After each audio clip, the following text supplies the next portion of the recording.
معبود کی پوجا کرنے والے اپنے باطل معبود سے لڑیں گے اور جھگڑیں گے، یہاں تک کہ شیطان سے بھی لوگ لڑائی اور جھگڑا کریں گے، اختلاف کریں گے، حتیٰ کہ آپ جانتے ہیں انسان کا ایک جسم دوسرے جسم کے بھی خلاف ہوگا، زبان کے خلاف انسان کے سارے اعضاء گواہی دیں گے، وہیں پر انسان کی روح اور جسم کا بھی آپس میں اختلاف ہوگا، انسان کی روح اور جسم کا بھی آپس میں اختلاف ہوگا۔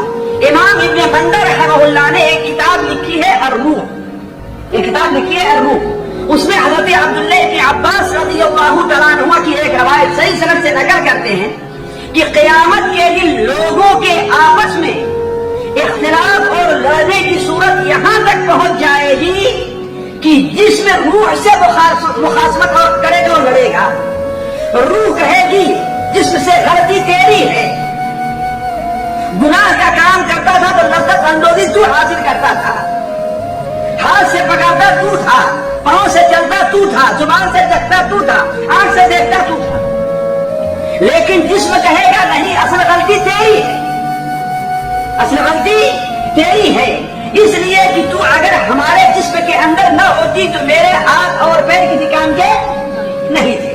آپس میں ان کی یہ لڑائی ہوگی، کتنے میں اللہ تبارک و تعالیٰ ایک فرشتے کو بھیجے گا کہ جاؤ دیکھو، اللہ کے اللہ تعالیٰ بہتر جانتا، زیادہ جانتا، پوچھو کہ آخر ان کا آپس میں اختلاف کیوں ہے۔ جب فرشتہ ان کے پاس آئے گا، اس کے پاس آئے گا اور اپنا معاملہ پیش کریں گے تو فرشتہ کہے گا اچھا میں ایک مثال دیتا ہوں، ذرا اسے سنو تو۔ وہ مثال کیا ہے؟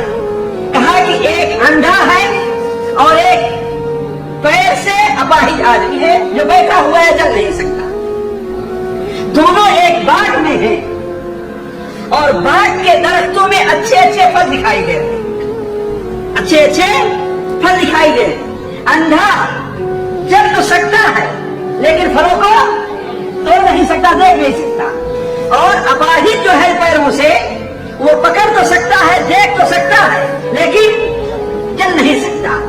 تو اندھا کہتا ہے کہ ایسا کرو تم میرے کندھے پر بیٹھ جاؤ اور دائیں بائیں آگے پیچھے جدھر چلنے کے لیے تم کہو گے میں چلنے کے لیے تیار ہوں۔ چنانچہ وہ اس کے کندھے پر بیٹھتا ہے، وہ اسے دائیں بائیں آگے اور پیچھے لے جاتا ہے، جس طرف کے پاس جاتا ہے پھل توڑنے کے لیے رک جاتا ہے۔ تو کہا اب بتاؤ، اس نے پھل کو توڑا، چوری کی، دھوکہ دیا اس نے، اس میں سزا کس کو ملنی چاہیے؟ اندھے کو کی اپاہج کو؟ کس کو ملنی چاہیے ساتھیوں؟ بھائی اندھے نے کیا بیچارے نے کیا توڑا، کس نے ہے؟ اپاہج نے توڑا ہے نا۔ تو وہ دونوں کہیں گے، وہ روح اور جسم کہیں گے نہیں، سزا دونوں کو ملنی چاہیے۔ کہا یہی مثال تم دونوں کی ہے، یہی مثال تم دونوں کی ہے۔ اگر انسان کے جسم میں روح نہ ہوتی تو اس کے ہاتھ اور پیر، آنکھ اور کان کوئی گناہ کا کام نہ کر سکتے تھے، اور جسم اگر اس جسم کے اندر نہ ہوتی تو روح کچھ نہیں کر سکتی تھی، لہذا عذاب تم دونوں کو ہوگا۔ اسی لیے ساتھیوں قبر میں عذاب دونوں کو ہے، جسم کو بھی ہے اور روح کو بھی۔ کیوں؟ مجرم ایک نہیں ہے، مجرم دونوں ہیں۔ روح کیا چیز ہے؟ اس لیے کہ ساتھیوں روح ایسی چیز ہے جس کی حقیقت تک آج تک پہنچا نہیں جا سکتا۔ آپ تعجب کریں گے، روح کی تعریف میں اور روح کی حقیقت بیان کرنے میں علماء دین و دنیا دونوں کے 100 سے زیادہ قول پائے جاتے ہیں، ایک دو نہیں، ہر ایک اپنی سمجھ کے مطابق روح کی تعریف کرتا ہے، لیکن علماء حق کو اللہ تبارک و تعالیٰ نے جو رسول کے اتباع کی توفیق عطا فرمائی ہے وہ وہی جواب دیتے ہیں جو اللہ کے رسول صلی اللہ علیہ وسلم نے دیا تھا۔ آپ صلی اللہ علیہ وسلم خاموش رہے، چند لمحے خاموش رہنے کے بعد حضرت عبداللہ بن مسعود نے بیان کرتے ہیں کہ ہم لوگوں نے سمجھا کہ آپ طرف وحی کی جائے، تو اس پر یہ آیت نازل ہوئی جو سورہ بنو اسرائیل میں ہے، اللہ تعالیٰ فرماتا ہے کہ یسألونک عن الروح، لوگ آپ سے روح سے متعلق سوال کرتے ہیں، آپ کہہ دیجئے کہ روح میرے رب کا حکم ہے، قل الروح من امر ربی، کہہ دیجئے کہ روح میرے رب کا حکم ہے، میرے رب کے فرمان سے ہے، اللہ تبارک و تعالی کا حکم ہے۔ اللہ تبارک و تعالی کے لفظ کل سے جیسے بہت سی چیزیں پیدا ہوئی، انہیں میں سے یہ روح بھی ہے، وما اوتیتم من العلم الا قلیلا، اور روح سے متعلق تمہیں بہت معمولی علم عطا کیا گیا ہے۔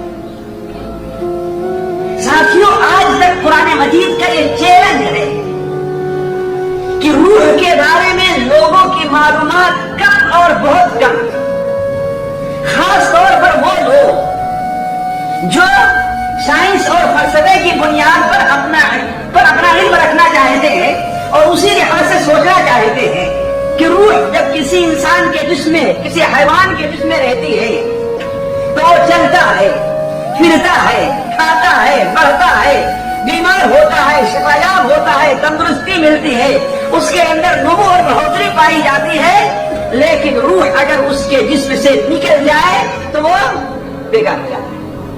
اس کے علاوہ تمہیں روح کے بارے میں اور کوئی علم حاصل نہیں ہے۔ روح کا اصل معنی کیا ہے ساتھی؟ روح کا اصل معنی کیا ہے؟ روح رے، واو اور ہے، یہ تین لفظ سے مشتق ہے، جس کے معنی وسعت اور کشادگی کو ہوتا ہے۔ اسی سے نفس اور سانس کو بھی روح کہتے ہیں۔ کیوں؟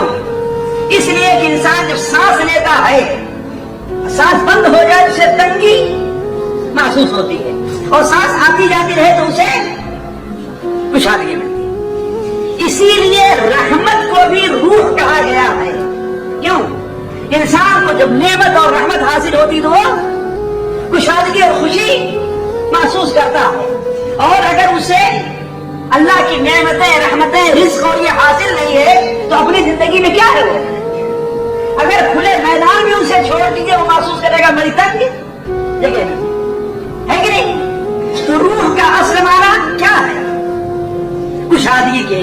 اسی روح سے ریح بنا ہے، جس کے معنی ہوا کے ہوتا ہے، جس کے معنی آپ جانتے ہیں جو جتنی جگہ کشادہ رہتی ہے ہوا وہاں پر اتنی ہی زیادہ اور واضح رہتی ہے، اور جتنی تنگ جگہ رہے گی وہاں ہوا کے گزر اتنا ہی مشکل ہوا کرتا ہے۔ ساتھیوں، روح قرآن مجید میں کئی بار استعمال ہے۔ قرآن مجید میں روح کا استعمال 20 سے زائد تقریباً 22 یا 23 جگہ ہے، اور روح کو یہ بات بتاتے چلوں، جو لوگ قرآن مجید کا ترجمہ وغیرہ پڑھتے ہیں کہ روح کا استعمال مختلف معنی میں قرآن مجید میں ہے۔ ایک معنی تو جان کے ہے، جسے ہم لوگ کیا کہتے ہیں؟ جان کہتے ہیں۔ جو انسانی یا حیوان کی جو زندگی کے لیے ہے وہ ضروری ہے، وہ انسان کے جسم میں داخل ہوتی ہے۔ اگر انسان کے جسم میں موجود ہے تو انسان زندہ کہلاتا ہے، انسان کے جسم سے الگ ہو جائے تو وہی جسم مردہ کہلاتا ہے۔ اور یہ بھی بتا دوں، انسان نام ہے روح اور جسم دونوں کا۔ انسان نام ہے روح اور جسم، صرف جسم کا نام انسان نہیں ہے، صرف روح کا نام انسان نہیں ہے۔ روح جسم سے مستقل ایک چیز ہے، اللہ تعالیٰ کی ایک مخلوق ہے۔ یہ نہیں کہ روح جسم کا لازمی حصہ ہے، نہیں، جسم میں گئے روح، یہ دیکھیے مثال کے طور پر یہ ایک جسم ہے نا، انسانی جسم ہے، لیکن کوئی جسم ہے نا، لیکن اس میں روح نہیں، اس میں روح نہیں ہے۔ تو روح جسم سے ایک الگ چیز ہے۔ جب روح انسانی جسم یا کسی حیوان کے جسم کے ساتھ ملتی ہے اللہ کے بتائے ہوئے طریقے کے مطابق، اللہ کے بتائے ہوئے طریقے کے مطابق جسم میں داخل ہوتی ہے تو وہی جسم، وہی کیا ہے؟ انسان یا کوئی حیوان بن جایا کرتا ہے۔